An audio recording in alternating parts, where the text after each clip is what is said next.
to episode 1. Today, you're going to get to learn a little bit more about each of us. You're going to get introduced to the podcast. The good, the bad, the ugly. The good, the bad, the ugly. The real talk. You're going to get introduced into the lives of where we all came from, where we are in business, what all got us to the points we are today. And then you're going to learn a little bit about what we plan on doing in the future, what you can look forward to with each one of these episodes. So welcome to Real Talk. Now let's get real.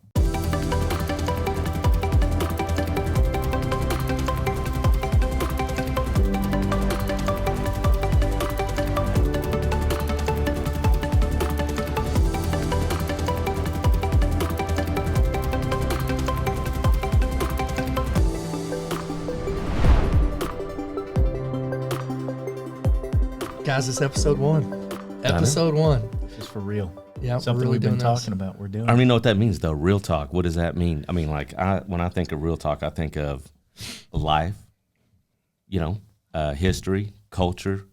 I mean, you got to be honest. Yeah, I think genuine, authentic. We're going to have fun. It's got to be fun. It's got to be entertaining, but it's got to be genuine. It's got to be authentic. So I'm excited to be doing this alongside you guys. I think that we all have the same mindset, and I think all three of us are as authentic and real as it gets. Yep. Right on, man. Yep. Thanks. That, and I mean, sure, it's a play on our brokerage, which we'll get into that in a little bit. But I think, as we start off episode 1, I think it's only appropriate we start talking about who we are. Yeah. Who are we? Where do we come from? What's our professional backgrounds? Tell us a little bit about each other and let everybody know what we're doing here and what we're trying to accomplish. Yeah. Absolutely. Yeah, we were talking about that a little bit earlier. We started off with Shaye, and I was like, Olsen sounded, what did I say, Irish? It sounds Irish, but it's not. It's Danish, right? Danish. It may have that origin, Irish. But my grandpa actually came over on a boat from Denmark when he was only 6 years old. It was him and his family, 11 days on a cargo ship boat. And I mean, I couldn't imagine. He remembers very little, but just thinking back on what that was probably like as a bunch of boys running around on a cargo ship. And I mean, the parents they're just like, whatever, we're on our way. We're heading to America. But I couldn't imagine. I've got a little boy at home, 19 months old, and little boy running around on a cargo ship. There's no way I would just let him do that. But something really cool. That's a really big part of, I think, my family is him and his 3 brothers came over here, and grew up so they moved to, came over, got a sponsor in Ogden, Utah. They had some people that said, hey, we'll take you in as you guys are trying to get all of your paperwork taken care of and making everything official. And that's kind of the start. So he was born and pretty much raised. So born in Denmark, raised in Ogden, went to school there, had to learn to speak English, all the things. And then, so my dad was born in Ogden as well, and so was I. And that's where I was raised, Ogden, Utah. Grew up going to a small Christian high school, or elementary all the way through high school. So I went from 3 years old all the way up through high school. There was a small break in between there where I was homeschooled for a couple of years, but for the most part, that's my story. What'd you do in Utah? What were some of your hobbies, man? Oh man, I grew up playing sports. Soccer? Everything. Soccer, right? Soccer was not one of my things. That's my little brother's. That's brother. Okay, that's right. A soccer phenom.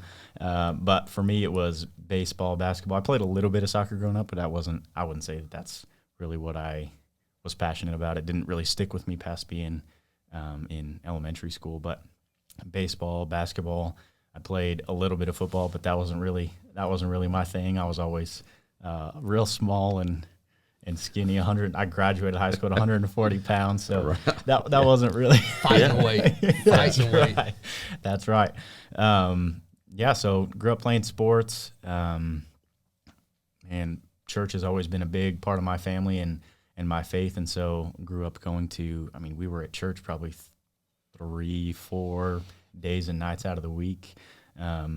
Wednesday nights we did Sunday mornings, and then usually there was something going on Sunday nights, and then Bible studies or whatever throughout the week. And so that was a big part of my family. So going to youth camps and summer camps, all of that growing up, and that was a blast. And then graduated high school in 2014, and wow. from there, I love how me and you look at each other. Yeah. Sam and I are like, oh man. Somebody go get his coloring book. Hey, I'm not that little, man. I'm almost 27. Yeah, no, you get. So graduated 2014. I figured out pretty quickly that college was not for me. I told myself that I would try at least 2 semesters just to see if it was something, if I had a burning desire to learn something or go after a specific career, but there was nothing that really stuck with me. That's not very much time, 2 semesters to really figure that out. But during that time, I was in the restaurant business working full-time while I was going to school full-time. So that was a lot of pressure. That's probably partially the reason that I didn't like school very much, is because I worked so much. Yeah. I was more than 40 hours a week between the two, and doing school full-time, that takes up a lot of that time also. But I was in the restaurant business. That's how I kind of got started working. I started at 15 over the summer, working at a little Italian ice shop that was local to our area. Learned a lot there, learned how to work hard and make hardly anything doing it. But it was something that I enjoyed, being in the food industry. And so throughout college, while I was working, there was a restaurant that I was working in, and then I was also working at Sam's Club in the cafeteria area, and so doing both of those, but it was food full time between the two. Then I had moved my way up pretty quickly in that industry at that smaller restaurant. Worked my way up to, it was first just as a cashier, somebody that's at the front, moving up to shift lead and then assistant manager. And I was actually in training to become a general manager. I was 19 years old. And I thought that was pretty cool that they were coming after me and saying, hey, we want you to come and work here and or work your way up with our company, and we'll put you on a salary. And I was like, yes, that's great. 19 years old, I'm on a salary, thinking that's where I'm supposed to end up. That's it. And man, I look back and they said, hey, it's not going to be any more than X amount of hours a week. And it turned out to be lots more than that. Mm-hmm. And I was getting paid the exact same. I was there, I was opening, I was closing, I was working 6 days a week doing that same thing. And so I did that when I was promoted up to assistant manager, moving into that kind of that general manager role. That was only a few months of that, and I was like, I'm getting burned out. I'm sick of this. I thought that this is what I wanted to do, but really it's not. And so I actually approached my dad, because he's been in the used car business and the car business in general for my entire life, almost 30 years in total.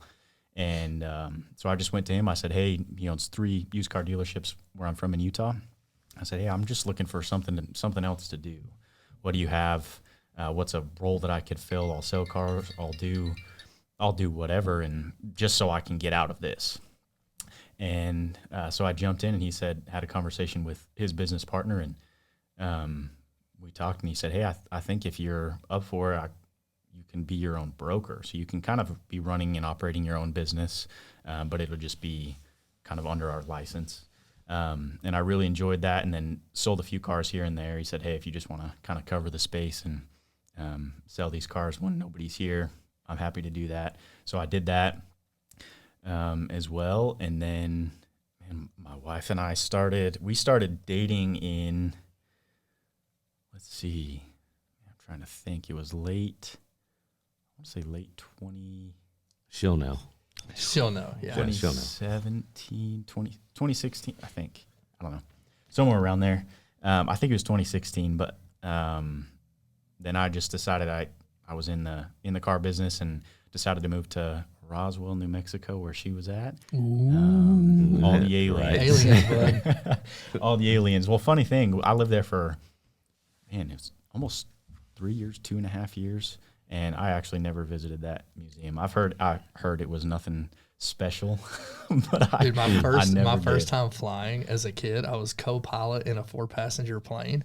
Went to Roswell, New Mexico, and went to the Alien Museum. That was like one of the things I did when I was a young kid. That's awesome. I got a question for you, actually, man. What's up? Not to interrupt your story, but please. But to interrupt your story. Yeah. So you said that you found out real quick that college wasn't for you. Yeah. And then it was almost like you just went straight into business. Mm-hmm. What was like your deciding factor in that? Like, how did you know that you wanted to be an entrepreneur or be business minded? Like, what was it about college or the business mindset that really hit you at that time? I think for me it was, well, one, getting out of the restaurant business. I was willing to literally do anything else. But I also think that I didn't fit the mold of just an 8 to 5 or 9 to 5, even though I was working way more than that. But like going to a place where I was working and that's where I was at. Like I was stuck there. I was working all those hours. Right. And you got a cap. You got a cap on what you're going to make. 100%. You're on salary. 100%. And then even moving up to the general manager position, we were having conversations. I was talking with the operations manager that oversaw the whole state. And he said, hey, you've got a lot of potential here, a lot of opportunity to make more money. And we were kind of running figures. And I mean, looking back now, I'm like, man, that's a lot more work for not a whole lot more of what I could have been earning. And you're exactly right, Sam. It would have been, I mean, I'm capped there. Mm-hmm. But I think it really just comes down to not fitting that traditional, like go to work and clock in and clock out. I love that, man. Nonconformist. Yeah, exactly. So, okay, you're in Roswell, New Mexico. What happens next? Yeah, so we got engaged February of 2018, and we got married in October of 2018, so engaged about 8 months. And while we were there, her sister and our brother-in-law, they actually moved to Amarillo, so that's how we ended up in Amarillo. Okay.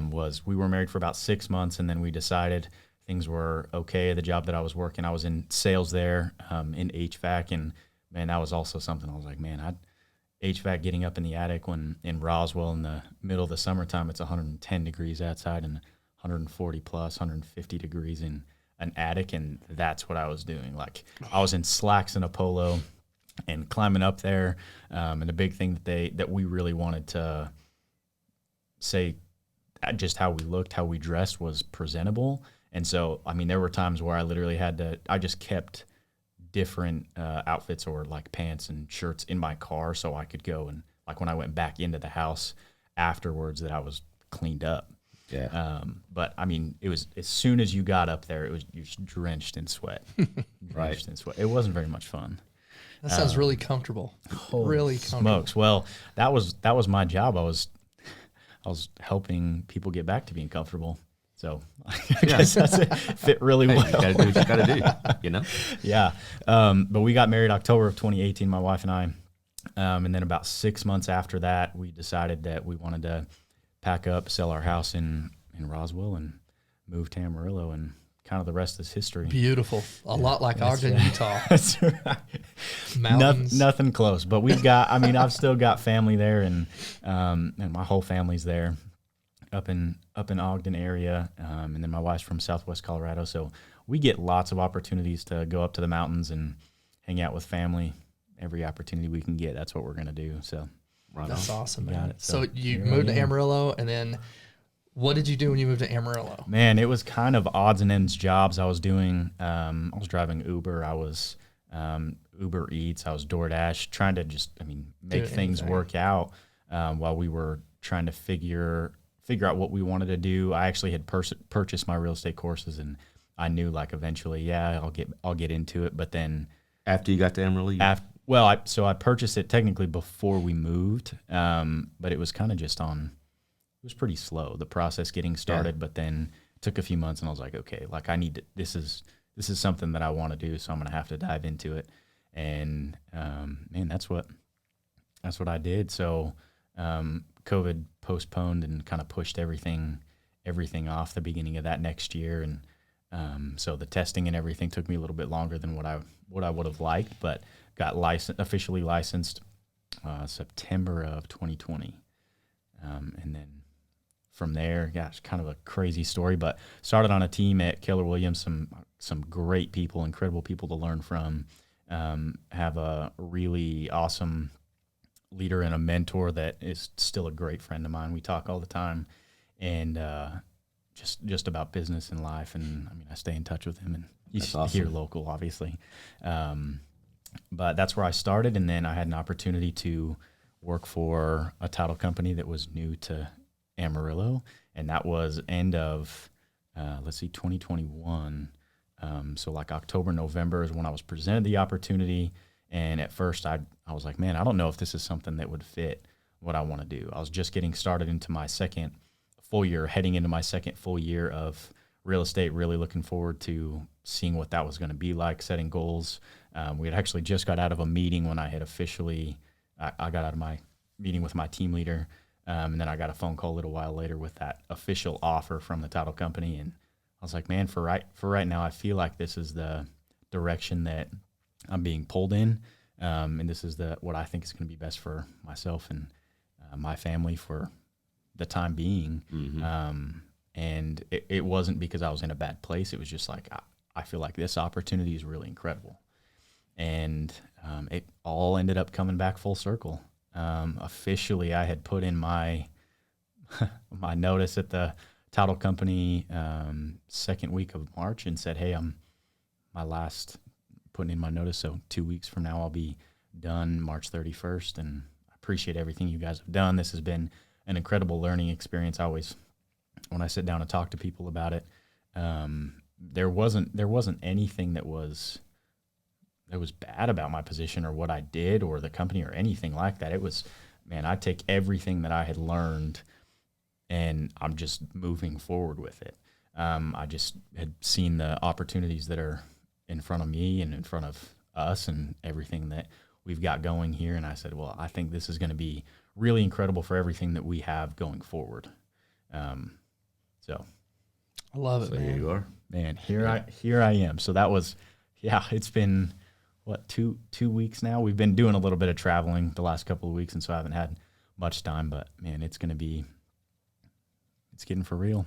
And there was some things that I think were key indicators too that I think you left out over the last year and a half that, like, man, one, I know from what I've heard from people around you in the industry and also from you, like your last year and a half, you have seen crazy personal and career development and growth. Yeah. So, like, can you talk a little bit about that? Because I think in that you also found your passion between real estate and title company. Mm-hmm. So could you talk a little bit about that? And because I think that leads into your passion and why you're here and what your objective is here. Yeah, 100%. So can you talk about that? Man, yeah, that is a little bit of a key point right there. But I really developed a passion really in the last, I wouldn't even say year and a half. It's probably been 10 months or so, 10 to 12 months where I really figured out that I have a passion for people in career development and wanting to see others succeed. And so I decided a good mentor of mine, his name's Shaye, and he's based out of San Antonio. He worked for the same title company as I did for a long time. He moved to another title company recently, but I would consider him an incredible mentor of mine, and I learned a lot from that guy. I talked to him. I still talk to him almost every week. But when we were in the industry together and with the same company, I mean, we'd talk 2, 3, 4 times a week, just getting on the phone, and we talk about ideas and get each other excited about everything that we're doing. But one thing that he always talked about before I even realized that this is something that I was passionate about was how gratifying it was to help somebody in setting their goals or encouraging them to set those goals and then taking it one step further and then helping them put a roadmap together of how to achieve those goals. And when I sat down with him and really figured out that that's all he was doing, he said, hey, I'm here to encourage you. I'm here to support you. Let me know what I can do to help you be better for yourself and for your business and everybody around you. And that was a lot of things. I wasn't very big on reading books, but that's another thing that has been really big, a big part of my life. My goal this year is to read 24, so more than so it's 2 a month. And I'm on track to do that right now. man.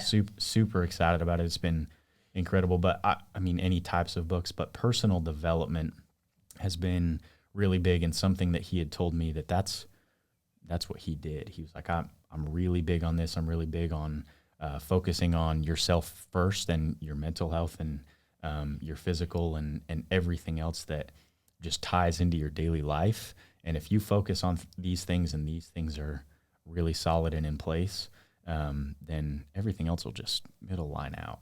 I love that.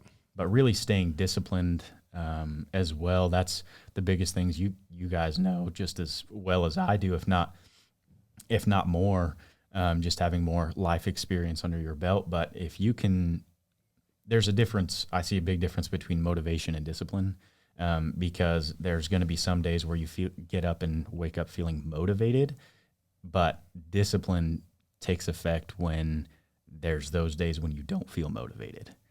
You have to really dive in and pull that out of yourself and say, okay, regardless of if I feel like doing it or not, I'm going to get up and I'm going to do this because I need to, because it's for myself, or it's for my family, it's for my kids and our future, whatever that is, whatever your why is. But man, all that to say, it's been an incredible journey the last 10, 12 months of really finding out my passion for people. I mean, I've always really loved people and loved being around people, but man, I didn't realize how much I really loved seeing other people succeed. I don't know if other people struggle with this, but I've heard this is an issue, and it definitely is for me. But one of the hardest things to do for me is goal setting. So to think of, you want to help people achieve their goals. I think one of the problems is, what are my goals, and how attainable are they? When are they attainable? So to have someone and I think it's good to have someone else there to put their perspective in and say, these are attainable. You can get these, you can do this, or adjust them. That's important to have that. And it's having that accountability partner. That's all. I mean, that's really all I am for people. It's the same as you and I working out together. I told Derek last night, I said, man, text me in the morning when you get up to work out. I need some accountability. I haven't been as disciplined as I usually am as getting up and going to the gym. And man, that's what you need sometimes. You need that accountability partner. Mm-hmm. That's somebody to Yep. Sometimes you need that, because there's those days when you don't feel motivated to get up and do those things. Yeah, and I love that, Sam, you said it's sometimes hard to think about your goals or visualizing them, or like, what are your goals? But I'd love to hear more about you, man. Why don't we learn more about who Sam is? All right. Introduce yourself, man. Yeah. Well, okay. So, man, I did not start out, with the entrepreneurial mindset in the beginning. I grew up here in Amarillo, lifelong, and grew up in a kind of a poor neighborhood, and so I used to run around on the streets a little bit, and not in a bad way, but just, I mean, as a kid, you just run around in the neighborhood. I grew up in the days when you rode your bicycle. You don't see that hardly anymore. But you come home when that street light's on, be inside the house. That's right. You know, and you put the little playing cards in the spokes of your bicycle to make that revving sound. Yeah, all that. So anyways, grew up, graduated from Tascosa High School. I'm not going to say the year for you. But right after I graduated high school, started I knew I needed a job pretty quickly. Got engaged pretty quickly, and so I worked at the cemetery, Lano Cemetery, and I was basically doing. I was mowing and weed eating, mowing and weed eating. So it was a pretty menial job. But I look back. In fact, I was just talking about this the other week. Man, life was so simple that you just get out on your mower or out on a weed eater, and you just let go of the day and just do one thing, So it was pretty simple and pretty easy, but didn't make any money. So knew at age 21, always thought that I would want to be a policeman someday. So right when I turned 21, applied to be a police officer and worked for the Amarillo Police Department for 20 years. And it's interesting because they put me in the same neighborhood that I grew up in. Oh, wow. Yeah, cool. so Wow. it was pretty neat. Wow. Back to your roots, man. Back to my roots, man. Absolutely. In fact, I got into a foot chase one night, and the guy's running down the same block that I used to hang out in, and so I'm chasing him. I lose him. It's nighttime, and I'm like, I knew all the hidey holes, and he was in one of my little hidey holes that I used to go into. I'm like, I know this. Man, you can't get past me. I know this You're like, street. I created this one, Yeah, man. I know about this one. So, I did that. What was interesting, though, is that I look back at where I'm at now. I used to go into homes, and I used to think of, like, I wonder how much this home would sell for. Or, I wonder what the market would be. And I always thought about maybe picking up a rental investment or buying a home. And, I felt like, and I believed, and I was there for a season in police work. God put me there to serve the citizens of Amarillo, to protect and serve. I was all about it. Still am. I have nothing but appreciation for. Shout out to all first responders out there, by the way. Absolutely. Thank you for what you did, man. Thank you. You guys are true heroes, man. Still every day, think about those guys. I still have a lot of brothers in blue. So, anyways, I do believe it was for a season, and about 15 years into my law enforcement career, when I was on the SWAT team and as an alternate. And so I'm like, man, we would go into these homes and you see these terrible things. And I just believed that God was calling me out of police work for many reasons, but mainly because I was on one side of the hammer. I was the hammer, and I wanted to kind of get to these kids before the hammer dropped, before I had to come into play, right? Gotcha. So I was started looking at teaching and coaching to be there for these young little dudes, and so retired from police work, got into teaching and coaching, and did that for a few years, and then as just time went on, man, I was like, then it started to hit me, that entrepreneurial spirit of like, man, there is more. I am making. How much am I making? For a set amount of, like, a cap and pay. Yeah. Right. So a friend of mine kind of approached me about real estate, and I was like, man, I've already been looking at investing, looking at, and having more business opportunity.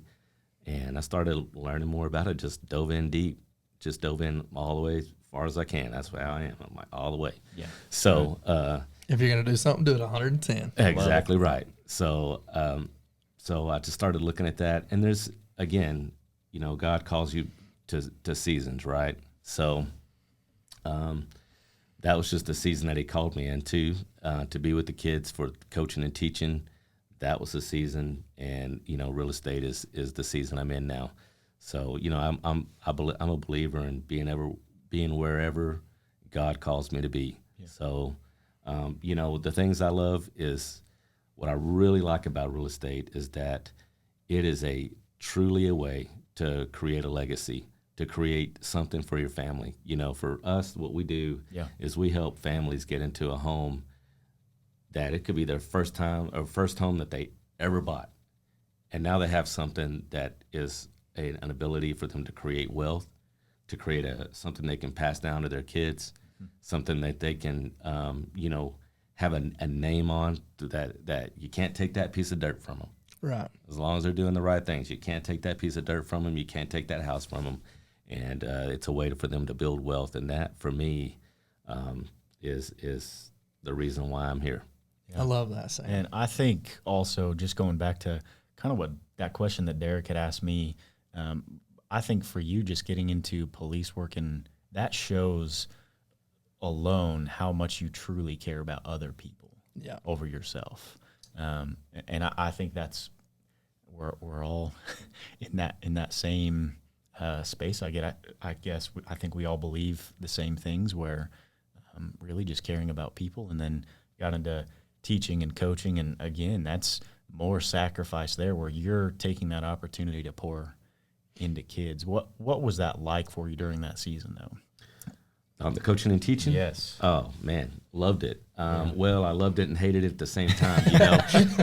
Coaching and, coaching in particular, but I would say teaching as well, is definitely something that for the long haul, these teachers, which I have much respect for, that stay in it for their lives, 100%. It's a 100% calling, because it is long hours of grading or coaching. You know, you're on the road 2 hours to a game, 2 hours back. If you're in one of these small towns, it is late nights thinking about these kids, and you know, it's putting up with their mess, and especially I think if you're in junior high, it's particularly different because, you know, there are just so many hormonal changes that are going on. It's like literally you have one kid one day who is, you know, just a beast, and the next day they're totally different. So you got to be able to erase everything that happened the day before, because you got a brand new kid in there, you know, this day. And so, you know, and it's funny too. I remember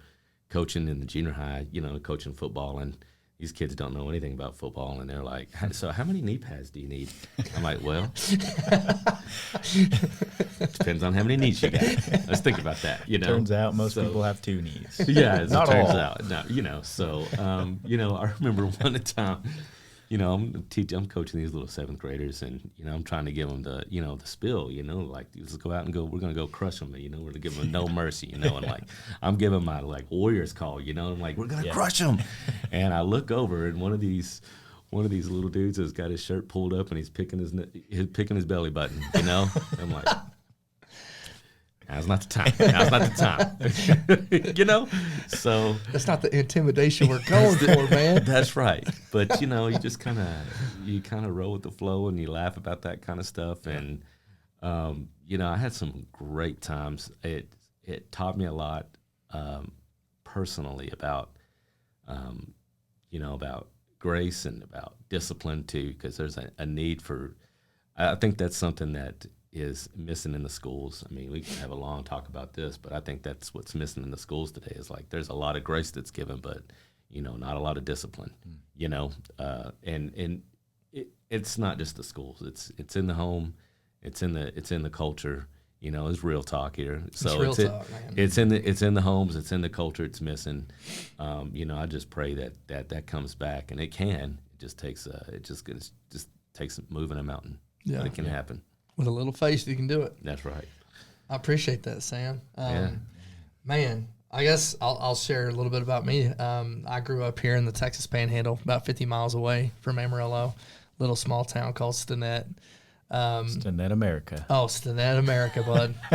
And, man, growing up, I was just tons of energy, man. I was always the hot Imagine guy. that. I can't imagine Oh, that. man.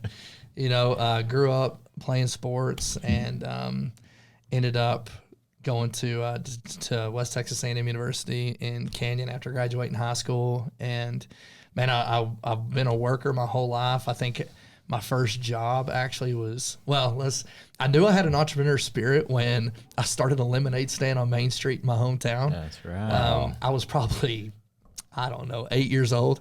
Funny story about that is the first batch of lemonade I was selling, my grandma forgot to put sugar in it. And so I was selling bitter lemonade on the street. terrible. And everybody was so kind about it, telling me how great it was. And then we tasted it, and I was like, "Hey, Mimi, something's wrong with the lemonade. I think we need to add sugar." So that was my first like venture into anything. And then at like 12 years old, I started mowing yards around my town. Yeah. Oh, yeah. I was a lifeguard. And then I worked for a local fire industrial safety store where my mom worked. And I was kind of like the delivery guy. I worked in like the hose shop and did inventory. And then went to college, had multiple jobs all through college, you know, bucking hay to working at Starbucks to. Your lemonade stand didn't make it? Oh, man, I had to shut her down, but it was. No referral business. Yeah, huh? no referral business out of that, man. I think whenever you don't give the right product, people kind of tend to go away. Yeah. So, But man, I got into college. Didn't really know what I wanted to do. I thought I had an idea of what I wanted to do in college, which is why I went to college, because I didn't know what I wanted to do out of high school.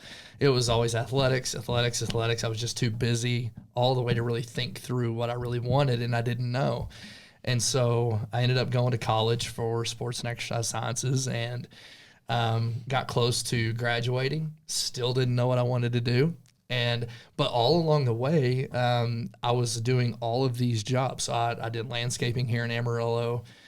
We used to mow local apartment complexes. We used to build fences. We used to be. Oh yeah. I Okay. mean, we used to do 17 yards before noon. So when you were talking about mowing yards, I was like, that was my passion, man. Yeah. And so I remember by the time I was 19, I started kind of getting the entrepreneurial itch, and I think I was in the same way. I couldn't, an 8 to 5 or a 9 to 5 just really didn't set in for me. Like I wanted a little bit more freedom. I wanted more opportunity. Not to say that 8 to 5s and 9 to 5s aren't just great for people who love those roles and need stability and some of the other things that it provides them. It just wasn't for me. And so I ended up getting my personal training certification when I was 19, drove myself to Dallas to do that, take the course. And then I came back up here and I started my journey as a personal trainer. And I remember thinking when I was 19 years old, I just graduated high school. I was a couple of years into college, and I could make 25 to 50 bucks an hour as a personal trainer. And I was like, man, that's crazy money. You know, I was also working for Baptist St. Anthony's as a transporter at the hospital on weekends. And then I was also working as a resident assistant in the dorms. And so I had so many jobs all the way through college just to put myself through that I ended up at 19 starting 5 notebooks of business ideas.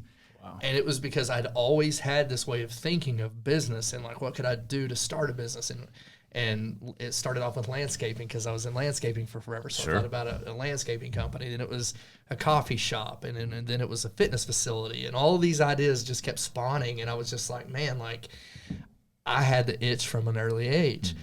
Well, I didn't know what I was going to do before I graduated college. And so I just went into a master's program and I ran, I co-ran the Human Performance Research Lab at WT and did research, taught a couple classes like exercise physiology, sport nutrition, assisted with those classes and taught the labs. Sounds really tough. Yeah, man. And did all of that stuff. And I got through with college and still, I had a master's degree, still didn't have a clue what I wanted to do. So I remember I was working at Starbucks still, and I was a shift team leader.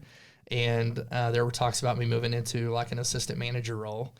And I just remember for 2 years, this other job had tried to recruit me, and it was in the retail space. And I kept telling them no. I finally jumped in and did it. And I ended up being a manager in training right away.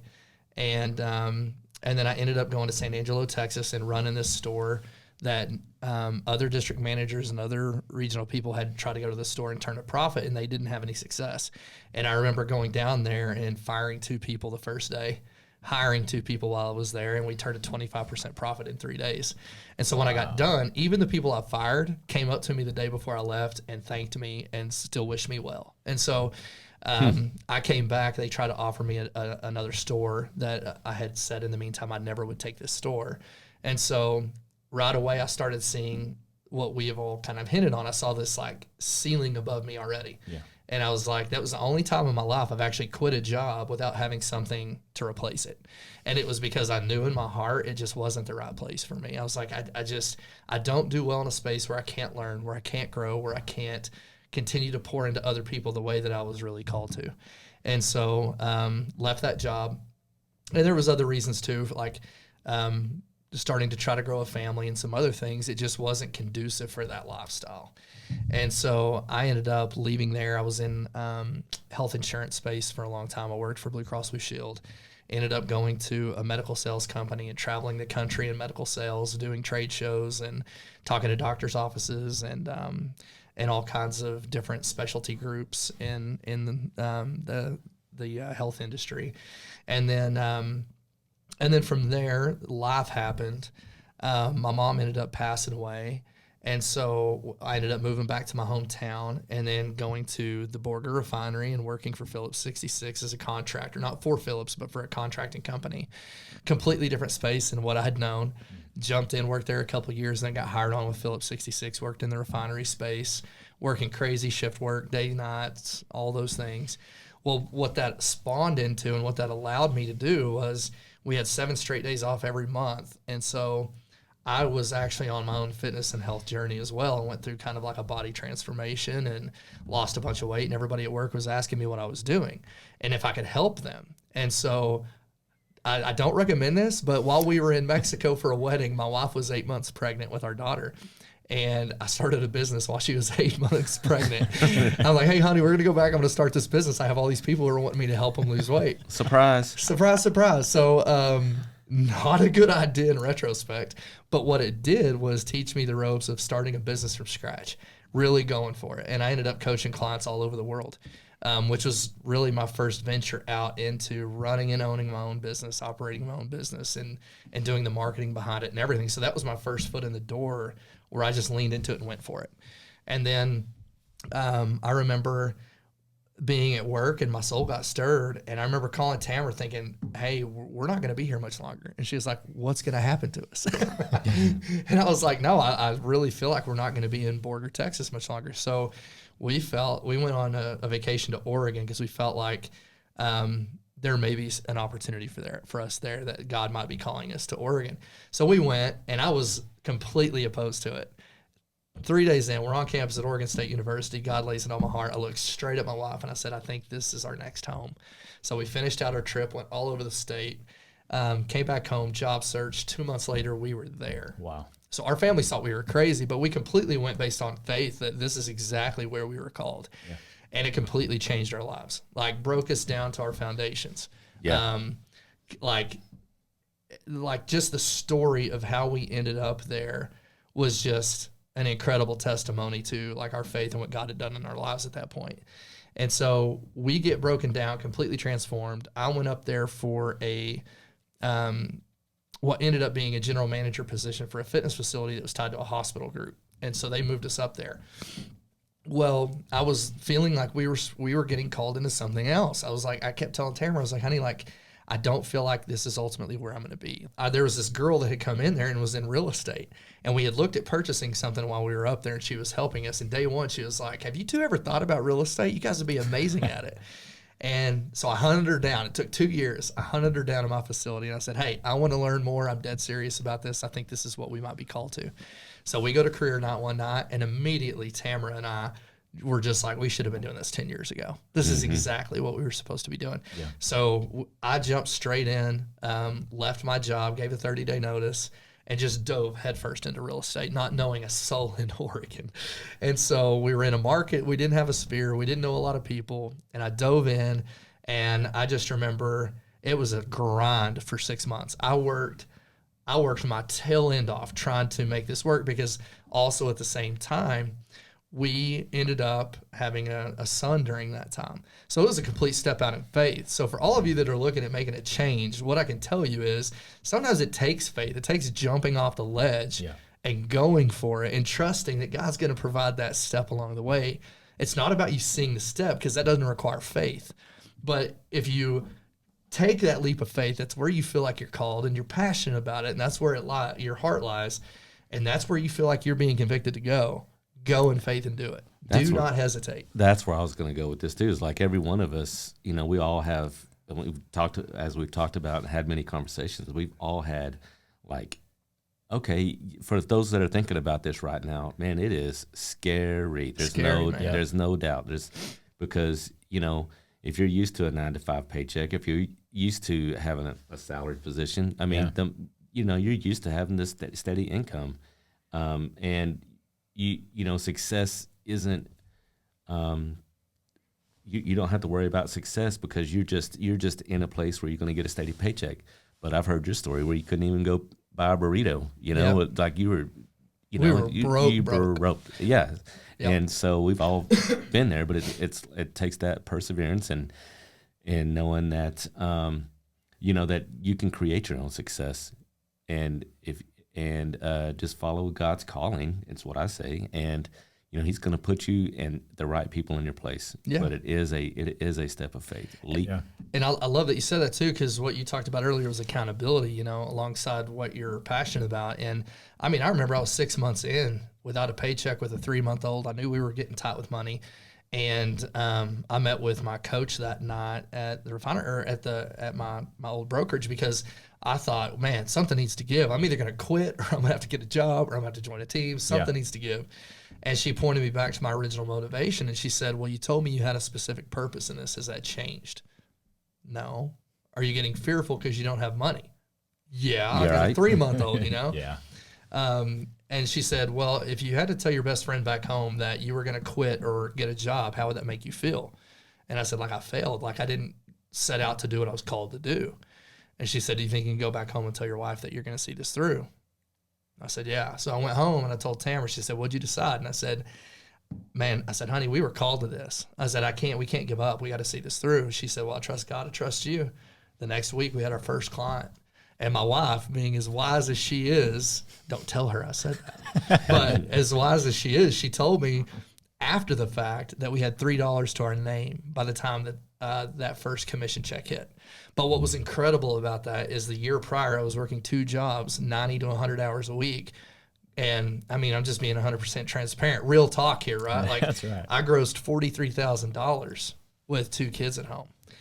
Well, those first 3 months when I had that first check in real estate, I made exactly that, actually a little more than that in those first 3 months in my first 9 months of real estate than I did all that year prior, and really took off from there. I mean, we ended up, you know, being the number 1 team in our market center at the time. We ended up being one of the top groups in our market center. I ended up coaching a lot of different agents, teaching customer service seminars, ended up becoming a vice president of growth and an assistant team leader, and just really just like exploded. And then God called us back to Amarillo. So start over. You're starting over. Starting over, man. Well, there's another point to that too. Is you know, and that we stay pretty busy. You know, we stay pretty busy as agents, and it can take up a lot of time. But I will say another reason why I looked at this is because I remember coaching and teaching. As I said, I mean, it's long hours, long days, and I just thought, man, when can I go see my son? You know, he plays soccer. He's got a lot of school events. I've got a daughter that lives on the East Coast, and when can I go see them? And now, you know, we can make our own hours as a business, owning my own business, as you know, doing my own thing. I can make my own hours. If my son has something going on at school, I just reschedule around it. Yeah. So for those that are thinking about, you know, those that are listening that are wondering about, is this the right step? Yeah. You know, this could be a true way to have more time with your family. Although it is busy, Oh, yeah. you can make your own hours. Yeah, and I think, you know, there's an ebb and flow to this business. You're going to have some that have, I mean, there's kind of 2 different business philosophies in real estate, right? Like you have where you can reverse engineer your paychecks, where you can go on so many appointments, you can take so many listings, you have so many conversion rates, et cetera, et cetera, et cetera. Or you can choose to run your business how you see fit that's best for your life, that's best for your family, that's best for your clients and those around you. And I think you can do that in both places, but I think there's one that is going to be a little bit more honoring to you and the people around you. Yeah. And I think there's one that's going to be more God-led than the other one, because I'm a huge believer that it takes faith and it takes God doing things inside of me and for me, that I don't have full control myself of my own destiny. To an extent, yes, because I get to make my own decisions and there's free will. Mm-hmm. But I think there's a huge aspect to this business where, man, you've got to have faith. You got to have a little tough skin. You've got to have some trust. Yeah. You got to lean on others. And I think, you know, we're really fortunate that we're all in this together, that we all found each other, because you and I met last year when I first got back in the business, when you were still at the title company. Yep, as one of my prospects. Yeah. And you were one of my agents trying to earn your business. Yep. And I knew day one, like me and you were 2 peas in a pod. Yeah. And then I talked to you several times on the phone before we met here recently. Yeah. And all of a sudden, here we are in this organization together, and we're growing this thing together. We're hosting, you know, Amarillo Real Talk. We have a podcast. We have all these other things in the work. But I've been more excited about business right now and life in general right now because of the people around me than I have been in 5 years. And all the accolades and everything else, I'm like, man, I put that to the side because I'm having more fun right now with you guys being able to grow this and do this. Yep. And, I think that's important for the people who are listening to know, like, what our hearts are here, like what we're trying to do. Like, we're trying to, in a way, provide a level of service to people that really shows we truly care about them. You've alluded to that. You've alluded to that. I've been in service my whole life. Yeah. And I think those are passions that we have. And I know that the more people that see us and hear us talk are going to be able to see that in our community. And I think what that's going to do is pour into other agents locally here. And I think it's going to pour into other businesses here. And I can't wait to do this with you guys to really, impact this community in a way that that we haven't seen yet. Yeah, 100%. I'm excited for that. What are some of you guys' goals with what we're doing right now? Man, I'm on that same track with you. I think that really just looking at it as a big picture, but also one step at a time in the direction that we're wanting to go and really changing, I think, the culture and the heart of people in business in general. Yes, in real estate, that's a big part. That's what we do. Yeah. But I think in business in general and the relationships that we have right now, or the relationships that we want to, the new relationships we're trying to build, and the friendships that we're really trying to create out of our business, and having an opportunity like this and starting a podcast and everything else that we have been talking about coming down the pipeline in the near future, things that we're really wanting to do because we care about people. And that's where our hearts are. My heart is in relationship with people. And like I had said before, I really figured out that was my passion when I got started in title. They kind of gave me the rundown of what my role was going to look like. And because at first, before I knew what it was going to look like, they had told me, and I was like, oh man, this is actually right down my wheelhouse. Like I can do this. I can hang out with realtors and build these relationships because I care about people. Yeah. And this is what I'm really passionate about, and just serving people and providing service. And that's what my role. That's what I was doing at the time, providing the best service that I possibly could. That's, for me, that's where it's at. My general vision is to be, because we work a lot with other professionals. We network a lot. We are in the business of meeting other business people, basically. So my general vision is to be just a conduit to where we connect other business people together, and be a resource to where other people can come together and collaborate. I think that if we can have collaboration, the business is going to run a lot more efficient. It's going to be a lot smoother.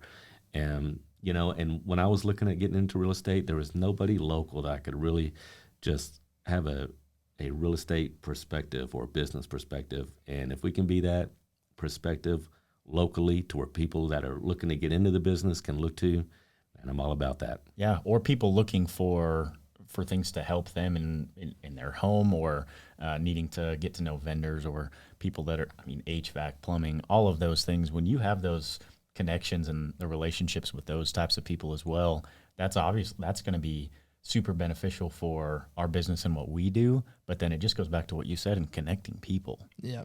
So right. And I love that too. Like, part of my vision with that too is exactly in line with you guys. And I think, as we're going to do more and more podcasts over time, we're going to have these vendors. We're going to have business owners on here. We're going to have other successful agents on here. We're going to have people in here in this space to be able to impact people who are listening in, to be able to impact people in our industry, to be able to impact people in Amarillo, Texas, and be the conduit of connectivity between these people, and just really just impact these people's lives in such a positive way that, man, this community is going to change. The way people view real estate is going to change. The way that people view business is going to change.